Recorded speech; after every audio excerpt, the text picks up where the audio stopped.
1949 yılında George Orwell, dünyayı sarsan ünlü romanı 1984'ü yayımladığında aslında kendisinden 25 yıl önce benzer bir hikaye yazmış olan bir Rus yazardan ilham aldığını itiraf etti. O yazarın adı Yevgeni Zamyatin'di. 1924'te yazdığı Biz romanı modern distopya edebiyatının ilk örneğiydi. Ama Zamyatin'in hikayesi sadece bir edebi keşif hikayesi değil. Bu aynı zamanda bir yazarın kendi devletiyle girdiği ölümcül bir mücadelenin hikayesi. Zamyatin geleceği gören bir adamdı. 1920'lerde daha kimse tahmin bile edemezken teknolojinin nasıl kontrol aracına dönüşebileceğini, devletlerin vatandaşlarını nasıl mutlu kılarak esaret altına alabileceğini, bireylerin nasıl numaralara indirgenebileceğini anlatmıştı. Yazdığı dünya o kadar gerçekçiydi ki kendi ülkesinde 67 yıl boyunca yasaklı kaldı. Peki bu adam kim? Nasıl oldu da hem mühendis hem de yazar oldu? Neden hiçbir sisteme uyum sağlayamadı? Ve en önemlisi neden yazdığı roman bugün daha da güncel hale geldi? Zamyatin'in hikayesi sadece bir yazarın biyografisi değil. Bu 20. yüzyılın hatta bugünün en büyük sorularından birinin hikayesi. İnsan özgür olmadan gerçekten mutlu olabilir mi?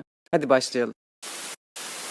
Yevgeni Zamyatin 1 Şubat 1884'te Rus İmparatorluğu'nun Lebedyan kasabasında doğdu. O dönemde yaklaşık 10 bin kişilik nüfusa sahip bu kasaba başkentten uzak, tarıma dayalı, eğitimli nüfusu az ama geleneksel yapıları güçlü bir yerleşimdi. Babası Ivan Dmitriyevich Zamyatin bir köy okulunda öğretmendi. Aynı zamanda bir papazdı. Matematik eğitimi almış, dikkatli, kuralcı ve sistemli biriydi. Annesi Alexandra Platonovna ise daha içe dönük, müzikle ve edebiyatla ilgilenen bir kadındı. Annesi oğluna erken yaşta piyano çalmayı öğretti. Aynı zamanda küçük Yevgeni'ye Rus edebiyatını tanıtan kişiydi annesi. Dostoyevski'nin, Tolstoy'un kitapları ilk onun sesiyle evde duyulmaya başlandı. Zamyatin'in doğduğu yıl Rusya'da siyasi ortam oldukça durağandı. İkinci Alexander suikaste uğrayalı 3 yıl olmuştu ve tahta çıkan 3. Alexander ülkeyi güçlü bir otoriteyle yönetiyordu. Sansür sertti. Köylü ayaklanmalarına karşı baskı artmıştı. Ancak kırsal bölgelerde bu gelişmeler doğrudan hissedilmezdi. Zamyatin'in çocukluk yılları kasabanın bu sakin atmosferinde geçti. Sokakta oynayan çocukların arasında yer almaktansa evde kitap okumayı daha çok seviyordu. Annesi ona Rus masallarını anlatırdı. Bu masallarda hep iyi ile kötünün savaştığı, büyülü güçlerin var olduğu ama sonunda adaletin galip geldiği hikayeler vardı. Küçük Yevgeni bu hikayeleri dinlerken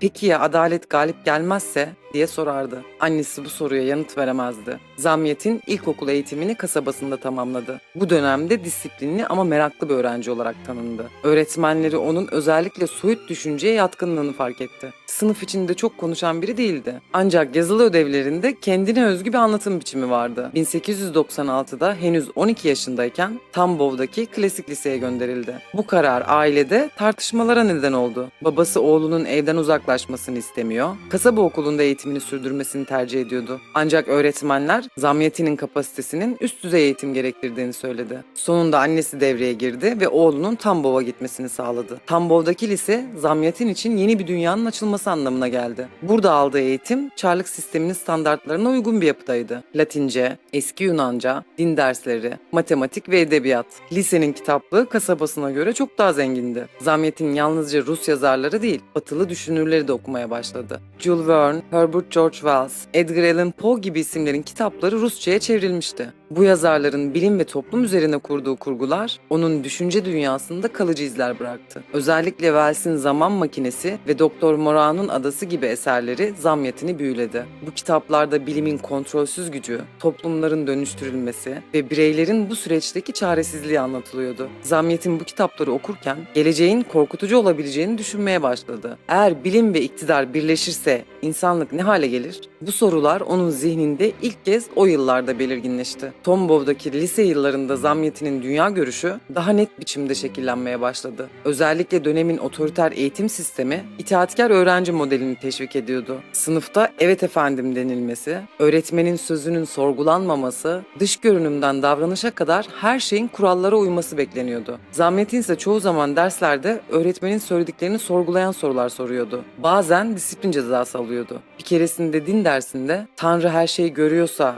neden kötülüğe izin veriyor?" diye sormuştu. Bu soruyu rahip yanıtlayamamıştı. Bu yıllar onun sisteme karşı ilk zihinsel mesafesini kurduğu dönem olarak kabul edilir. Lise Lise yıllarının sonlarında Zamyat'in ileride hangi mesleği yapacağına karar vermeye başladı. Babasının istediği gibi öğretmen olmayı düşünmüyordu. Edebiyat okumak onun hoşuna gidiyordu ama bunun kendisine bir meslek sağlayabileceğine inanmıyordu. Matematik ve fen bilimlerinde başarılıydı. Özellikle geometri ve fizik derslerinde sınıfın en iyisiydi. Teknoloji ona hem mantıklı geliyordu hem de gelecekte teknolojinin güçlü olacağını seziyordu. 1902'de lise eğitimini tamamladıktan sonra üniversite eğitimi için başkente, yani o dönemin adıyla St. Petersburg'a gitmeye karar verdi. Bu karar aile içinde ciddi bir tartışma yarattı. Babası onun öğretmen olmasını, küçük bir yerde sakin bir hayat sürmesini istiyordu. Büyük şehirde kaybolacaksın. Orada senin gibi binlerce genç var. Buradaysa önemli biri olabilirsin diyordu. Annesi ise tam tersini düşünüyordu. Orada kendisi gibi insanlarla tanışma fırsatı yakalayacak. Hem belki yazar olur diyordu. Zamyat'in kararını verdi. Burada St. Petersburg Politeknik Enstitüsü'ne başvurdu. Gemi mühendisliği okumak istiyordu. Bu alan o dönemde yeni gelişen, geleceğe olan bir alandı. Başvurusu kabul edildi. Böylece taşradan merkeze, yerelden devlete doğru bir geçiş yaptı. Ama bu geçiş onun sistemle olan mesafesini azaltmak yerine daha da keskinleştirecekti. O dönemde okuduğu okul Rusya'nın teknik anlamdaki en prestijli okuluydu. Öğrencileri yalnızca mühendislik bilgileriyle değil, aynı zamanda toplumsal meselelerle de ilgilenmeye teşvik ediyordu. En azından okulun resmi söylemi bu yöndeydi. Üniversiteye başladığında henüz 18 yaşındaydı. Sınıf arkadaşlarının çoğu gibi o da taşradan gelmişti. Ama diğerlerinden farklı olarak politik meselelerle çok erken ilgilenmeye başladı. Bu dönemde Rusya genelinde büyük bir siyasi hareketlilik vardı. 1890'ların sonunda örgütlenmeye başlayan sosyalist gruplar 1900'lerin başında öğrenci hareketleriyle birleşmişti. St. Petersburg'daki üniversiteler Bolşevik ve Menşevik kadrolar için genç adayların devşirildiği merkezler haline gelmişti. Zamyat'in bu atmosferde hızla politik çevreler edindi. 1903 yılında Rus Sosyal Demokrat İşçi Partisi'nin Bolşevik kanadına katıldı. O dönemde Lenin ve çevresindekiler partinin ideolojik çizgisini belirlemeye çalışıyordu. Parti içi tartışmalar yoğundu. Zamyat'in aktif bir militan değildi ama toplantılara katılıyor, bildirilerin dağıtımına yardım ediyor, zaman zaman polis baskınlarında gözaltına alınan arkadaşlarının savunulması için kampanyalara destek veriyordu. 1905 yılı onun hayatında ilk büyük kırılmanın yaşandığı yıldı. Ocak ayında gerçekleşen kanlı pazar olaylarında binlerce işçi taleplerini Çar II. Nikolay'a iletmek üzere St. Petersburg'daki kışlık saraya yürüdü. Ancak göstericilere ateş açıldı. Yüzlerce kişi öldü. Öğrenciler de bu protestolara katıldı. Zamyat'in bu süreçte aktif görev aldı. Üniversite kampüsü içinde öğrenci toplantılarını örgütledi. Birkaç konuşma yaptı. Bu konuşmalarından biri tutanak altına alındı. 1905'in Ekim ayında düzenlenen bir öğrenci forumunda yaptığı bir konuşma nedeniyle hakkında soruşturma açıldı. Aynı ay içinde evine yapılan bir baskınla tutuklandı. Polis Zamyat'in kaldığı öğrenci yurdunda yasaklı yayınlar bulduğunu iddia etti. 4 gün boyunca gözaltında tutulduktan sonra devlete karşı eylemi teşvik suçlamasıyla hakkında dava açıldı. Bu dava sonucunda üniversiteyle ilişiği geçici olarak kesildi. Zamyat'in St. Petersburg dışına çıkarılarak Lepeç kasabasına sürgüne gönderildi. Bu küçük yerleşim Tambov bölgesine yakın, denetim altında tutulan kişilerin gönderildiği sakin bir kasabaydı. 1906 yılı boyunca burada yaşamak zorunda kaldı. Resmi olarak zorunlu ikamet statüsündeydi. Lepeç'te geçirdiği bu bir yıl boyunca sistematik olarak polis takibindeydi. Sürgün kasabasında herhangi bir politik faaliyette bulunması yasaktı. Ancak o bu süreci okuma ve yazma dönemine çevirdi. Yanında götürdüğü defterlere notlar aldı, Tolstoy'un politik metinlerini yeniden okudu, eski Rus masallarıyla modern sosyalist yazıları karşılaştırmaya başladı. Bu karşılaştırmalar onun ileride yazacağı alegorik öykülerin temelini oluşturdu. 1906 yılında hakkında açılan dava düşürüldü. Resmi olarak üniversiteye dönmesine izin verildi. St. Petersburg'a tekrar giriş izni çıktı. Zamyat'in böylece kısa ama etkili bir sürgün döneminin ardından yeniden şehre dönmeye hazırlandı. Ancak artık eskisi gibi değildi. Artık sadece bir öğrenci değil, düşünsel olarak rejimle doğrudan karşı karşıya gelmiş biri olarak geri dönüyordu. Ancak bu durum onu akademik olarak yavaşlatmadı. Hızla derslerine odaklandı ve 1908'de diplomasını alarak mezun oldu. Mezuniyetinin ardından St. Petersburg'da kalmaya devam etti. Teknik olarak eğitimini tamamlamıştı ama yazma hevesi giderek artıyordu. Boş zamanlarında öyküler yazıyor,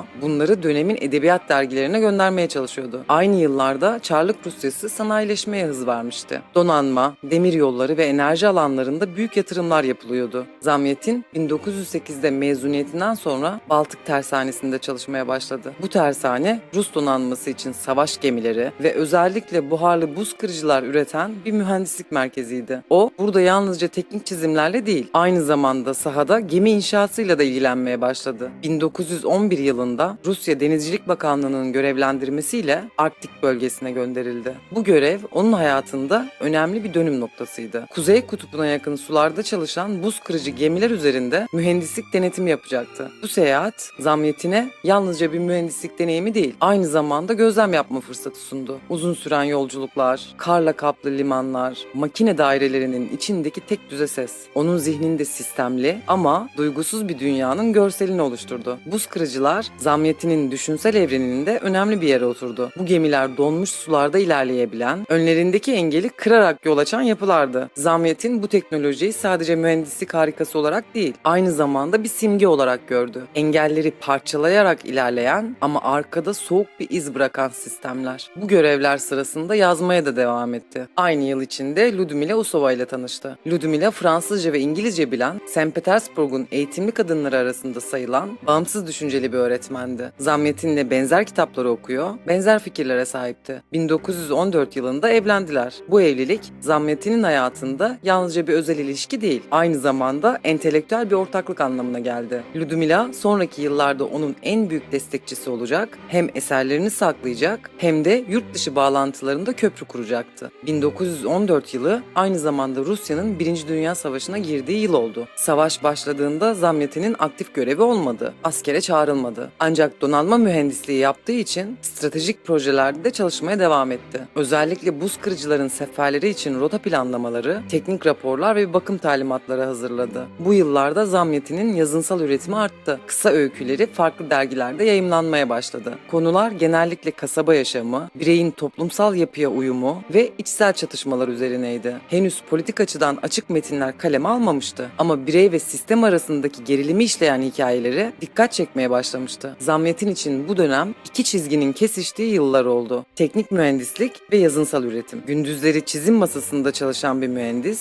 geceleri yazı masasında hikayeler kuran bir yazara dönüşmüştü. Ve ikisi de birbirinden besleniyordu. 1915 yılında Çarlık yönetimi tarafından denizcilik teknolojileri alanında görev yapmak üzere İngiltere'ye gönderildi. Bu görevin amacı İngiliz tersanelerinde inşa edilen savaş gemilerinin Rus filosuna uygun şekilde denetlenmesi ve teknik işleyişin raporlanmasıydı. Zamyatin İngiltere'de toplam 1,5 yıla yakın kaldı. Görevi gereği özellikle Newcastle ve Glasgow gibi şehirlerdeki tersaneleri ziyaret etti. İngiliz sanayi sisteminin işleyişini yakından gözlemledi. İngiliz mühendislik yaklaşımı ona teknik anlamda katkı sağladı. Ancak sosyal yapının soğukluğu ve bireysel yabancılaşma hissi dikkatini çekti. Bu gözlemlerini yazıya da döktü. 1916 yılında İngiltere'deyken yazdığı Ada Halkı öyküsünde İngilizlerin gündelik hayatına, duygusal mesafelerine ve sistemle kurdukları ilişkiye dair keskin gözlemler yer aldı. Zamyatin bu süreçte İngilizce metinleri daha fazla okumaya başladı. Wells'in bilim kurgu eserleri, Oscar Wilde'ın toplum eleştirileri, George Bernard Shaw'un tiyatroları, Samuel Butler'ın Ereifon adlı Ütopya karşıtı metni onun ilgisini çekti. Bu yazarlar üzerinden Batı düşüncesiyle doğrudan temas kurdu. 1916 yılı sonunda görev süresi doldu. St. Petersburg'a geldiğinde şehirde devrimci hareketlilik başlamıştı. Yiyecek kıtlığı, grevler, cephedeki bozgun ve Çar II. Nikolay'a yönelik hoşnutsuzluk artmıştı. Şubat ayında başlayan gösteriler kısa sürede isyana döndü. 15 Mart 1917'de Çar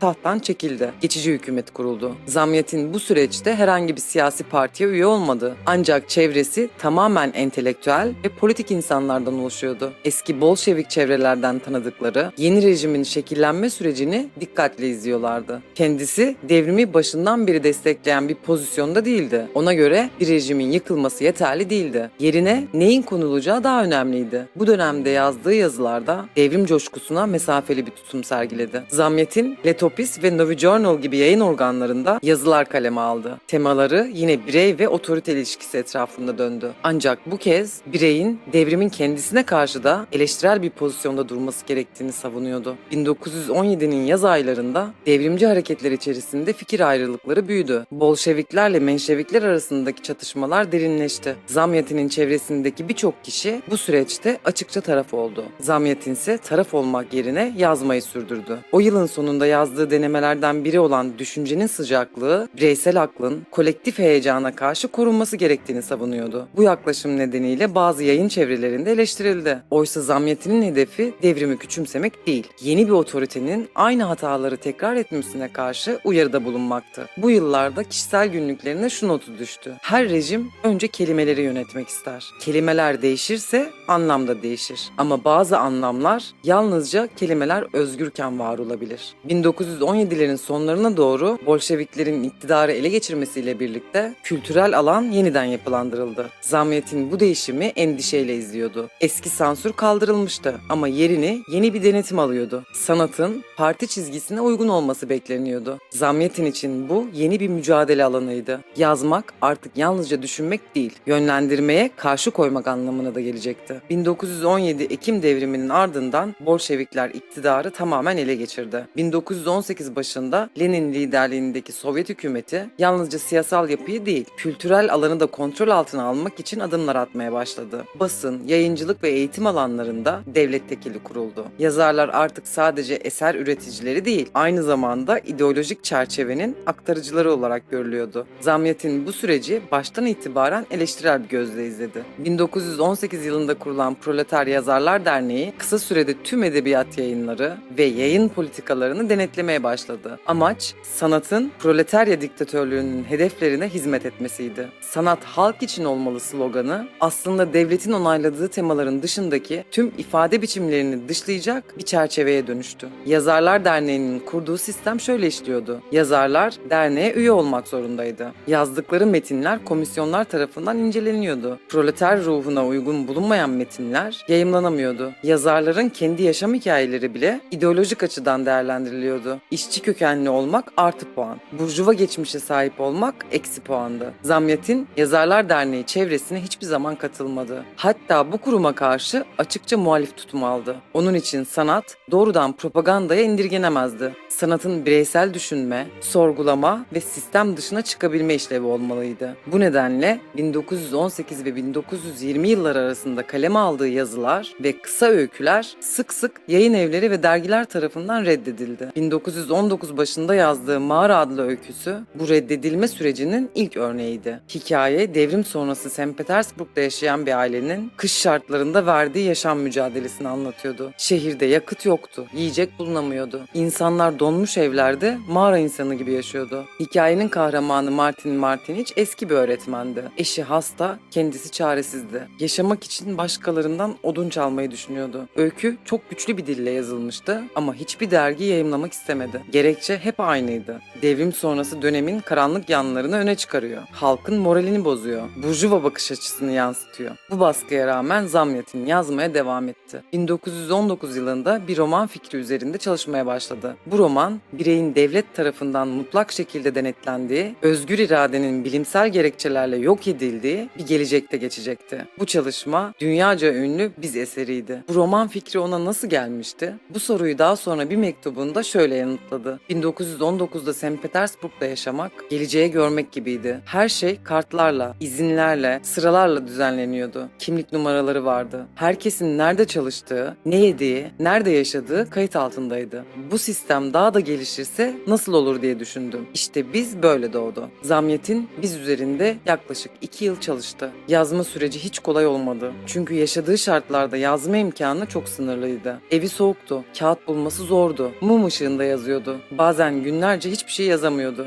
Roman tamamlandığında takvimler 1921 yılını gösteriyordu. Metin 220 sayfa uzunluğundaydı ve 40 kısa bölümden oluşuyordu. Her bölüm bir günlük kaydı şeklinde yazılmıştı. Anlatıcı D503 adında bir matematik mühendisiydi. Zamyatin'in kurguladığı gelecek dünyası 26. yüzyılda geçiyordu. Tek devlet adında mutlak bir otorite tüm insanlığı yönetiyordu. İnsanların artık sadece isimleri yoktu. Numaraları vardı. D503, I330, O90 gibi. Erkekler tek numara, kadınlar çift numara taşıyordu. Herkesin yaşamı saatlik programlarla düzenlenmişti. Ne zaman kalkacakları, ne yiyecekleri, ne zaman çalışacakları, hatta ne zaman sevişecekleri bile tek devlet tarafından düzenlenmişti. Bu dünyanın lideri faydacılar denen bir gruptu ve en üstünde bir numaralı hayırsever vardı. O hiçbir zaman doğrudan görünmez, sadece emirleri gelirdi. Toplum matematiksel mükemmelliğe göre düzenlenmişti. Mutluluk bilimsel formüllerle hesaplanıyordu. Suç, hastalık ve ölüm neredeyse ortadan kalkmıştı. Ama bunun bedeli bireylerin tüm haklarından vazgeçmesi olmuştu. Şehrin çevresinde Yeşil Duvar denilen dev bir yapı vardı. Bu duvar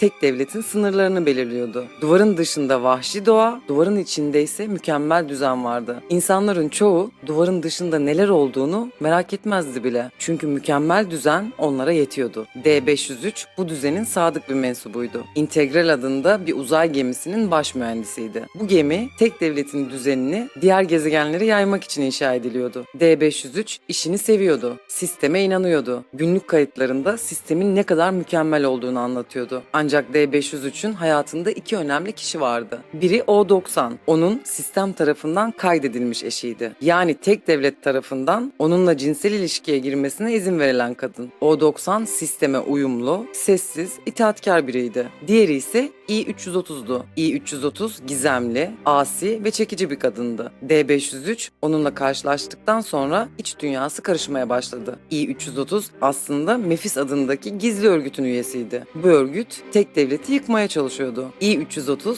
D503'ü bu örgüte çekmeye çalıştı. Ona yeşil duvarın dışındaki dünyayı gösterdi. Orada özgür yaşayan insanlar vardı. Onlar sayılarla değil, isimlerle anılıyordu. Kurallar yoktu ama aynı zamanda güvenlik de yoktu. D503 bu özgürlükten hem büyülendi hem de korktu. Çünkü özgür olmak aynı zamanda sorumluluk almak demekti. Tek devlette ise sorumluluğu sistem üstlenmişti. İnsanlar sadece itaat ediyordu. Romanın en çarpıcı bölümlerinden biri fantezi bölümüydü. Bu bölümde D503 rüya görmeye başlamıştı. Tek devlette rüya görmek hastalık sayılıyordu. Çünkü rüya kontrolsüz düşünce demekti. D503 rüyalarında kendini farklı yerlerde, farklı zamanlarda görüyordu. Bu rüyalar onu hem heyecanlandırıyor hem de korkutuyordu. Bir başka önemli sahne ise vahiy odası sahnesiydi. Tek devlette suç işleyen insanlar bu odada tedavi ediliyordu. Tedavi, beynin hayal kurma yetisinin yok edilmesiydi. Bu işlemden sonra insanlar mükemmel itaatkar oluyordu. Ama aynı zamanda yaratıcılıklarını da yitiriyordu. Romanın sonunda Mefis örgütü ayaklanma başlattı. Ancak başarısız oldu. I-330 yakalandı ve idam edildi. D-503 ise vahiy odasında tedavi edildi. Roman D-503'ün iyileştikten sonra yazdığı kayıtlarla sona eriyordu. Artık I-330'u sevdiğini hatırlamıyordu. Sisteme karşı gelmek istediğini unutmuştu. Mükemmel bir vatandaş olmuştu.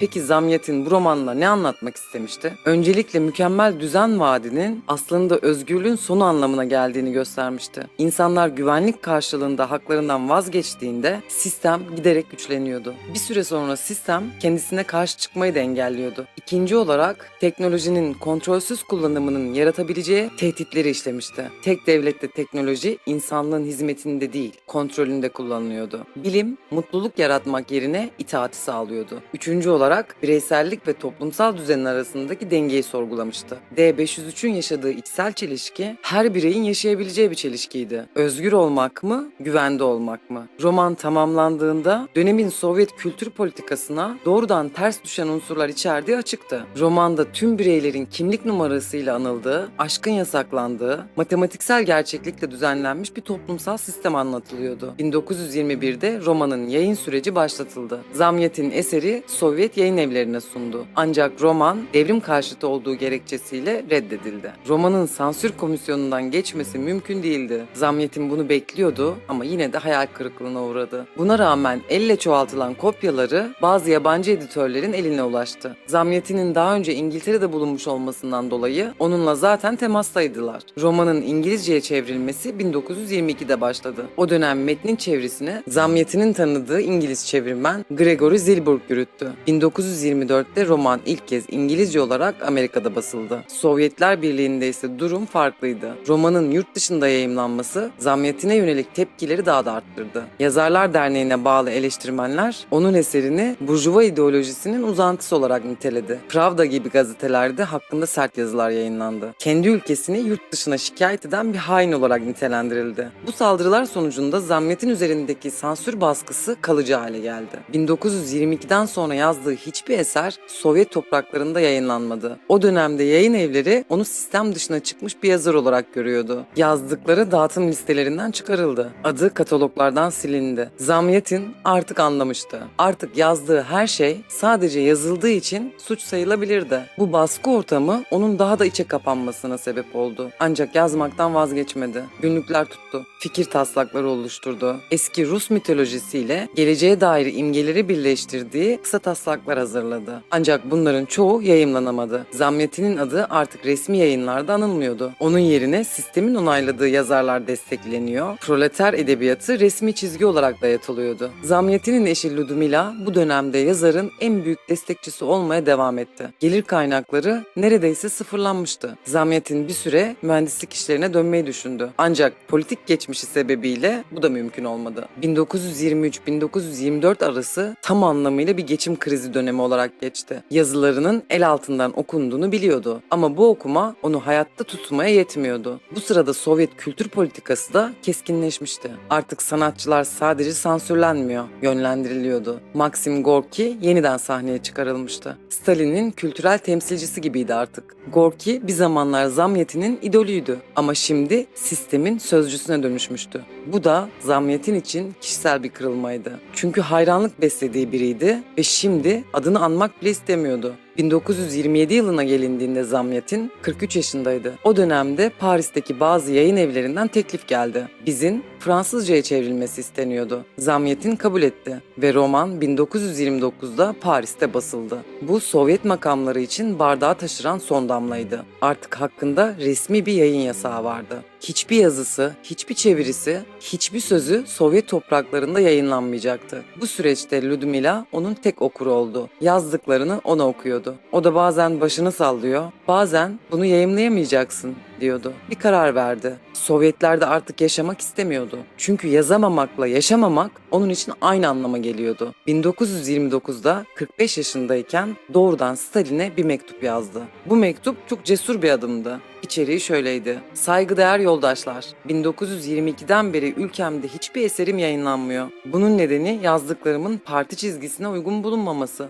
Bense sanatın parti çizgisinde değil, hakikate hizmet etmesi gerektiğine inanıyorum. Bu nedenle burada yazamıyorum. Sizden ricam yurt dışına çıkmama izin vermenizdir. Orada özgürce yazabilir, ülkeme de yararım dokunabilir. Bu talep büyük bir istisnaydı. Çünkü o tarihte muhalif olarak görülen yazarların yurt dışına çıkmasına izin verilmiyordu. O dönem Stalin'e herhangi bir talepte bulunmak büyük bir riskti. Çünkü bu talebin sonucunda idam edilebilirdi. Özellikle Maxim Gorki'nin dolaylı desteğiyle çıkış izni kabul edildi. Gorki, Zamyatin için doğrudan kefil olmuştu. Gorki, Stalin'e gönderdiği mektupta şunu yazmıştı. Zamyatin yetenekli bir yazardır. Onu sürgün etmek yerine kendi isteğiyle gitmesine izin vermek daha doğru olur. Dışarıda da Sovyet kültürünü temsil edebilir. 1931 yılında Ludmila ile Paris'e gittiler. Paris'te küçük bir daire kiraladılar. 1933'te Tanrıların Adaleti adlı bir oyun yazdı. Bireyle sistem arasındaki sessiz bir yüzleşmeyi anlatıyordu. Ama sahnelenmedi. Hatta okunmadı bile. Bu onun son çalışmasıydı.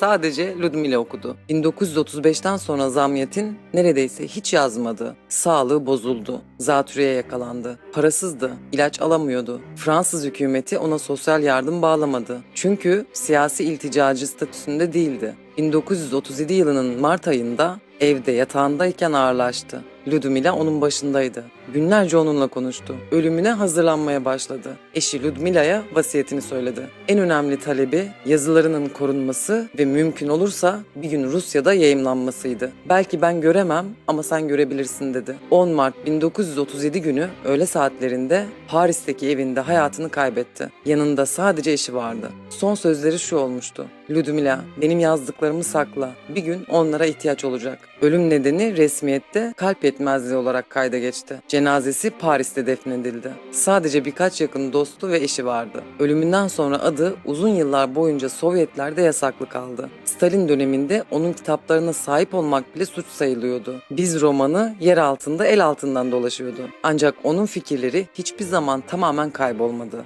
Gizlice okuyan, aktaran, saklayan insanlar hep vardı. Batı dünyasında ise durum çok farklı gelişti. 1940'lı yıllarda George Orwell 1984 romanını yazarken Zamyatin'in etkisinde kaldığını açıkça kabul etti. Orwell, Zamyatin'in Biz'ini okuduktan sonra şunu yazmıştı. Bu kitap bana totaliter sistemlerin nasıl çalıştığını gösterdi. Zamyatin geleceği tahmin etmekle kalmamış, uyarmış da. O uyarıyı dinlemeliyiz. Aldous Huxley de Cesur Yeni Dünya'yı yazarken benzer etkiler altında kalmıştı. Bu üç roman birlikte modern distopya edebiyatının temelini oluşturdu. 1950'li yıllarda Soğuk Savaş döneminde Zamyatin'in adı daha sık anılmaya başlandı. Çünkü onun yazdıkları hem Sovyet sistemini hem de Batı toplumlarındaki kontrol mekanizmalarını eleştiriyordu. Bu nedenle her iki tarafta onu kısmen sahiplendi, kısmen de eleştirdi. 1960'larda Avrupa'da öğrenci hareketleri başladı başladığında Zamyatin'in kitapları yeniden keşfedildi. Gençler onu sistemin eleştirmeni olarak gördüler. Sovyetler Birliği'nde ise değişim 1980'lerde başladı. Gorbaçov'un Glasnost politikasıyla birlikte yasaklı yazarların eserleri yeniden gündeme geldi.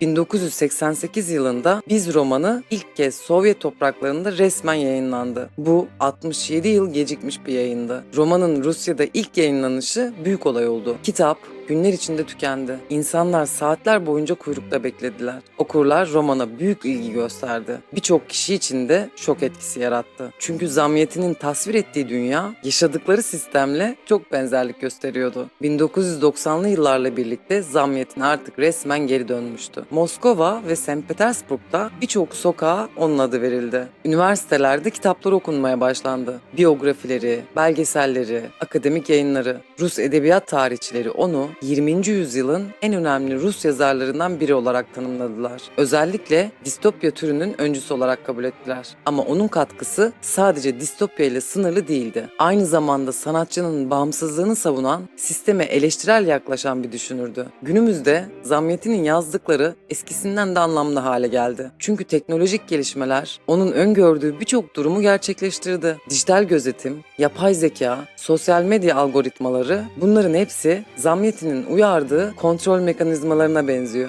Biz romanı bugün 30'dan fazla dile çevrilmiş durumda. Zamyatin'in yaşamı yalnızca edebi değil, politik ve edebi bir duruş olarak da değerlendiriliyor. O, sistemin onayını almadan yazmayı sürdürmüş, sansüre boyun eğmemiş ama karşı propagandaya da sığınmamış. Ne Çarlık döneminin memuru olmuş ne de Sovyet rejiminin yazarı. Yazıyla otorite arasında kurulan mesafeyi ömür boyu sürdürmüş, bu nedenle de kendi çağında dışlanmış ama sonrasında anlaşılan bir figür haline gelmiş. Dünya genelinde otoriterlerin arttığı, sansürün farklı biçimler aldığı, alternatif gerçeklerin üretildiği bir dönemde Zamyatin'in duruşu daha da önemli hale geliyor. Çünkü o gösterdi ki yazar hiçbir gücün emrinde olamaz. Yazarın sadece bir efendisi vardır. O da hakikat.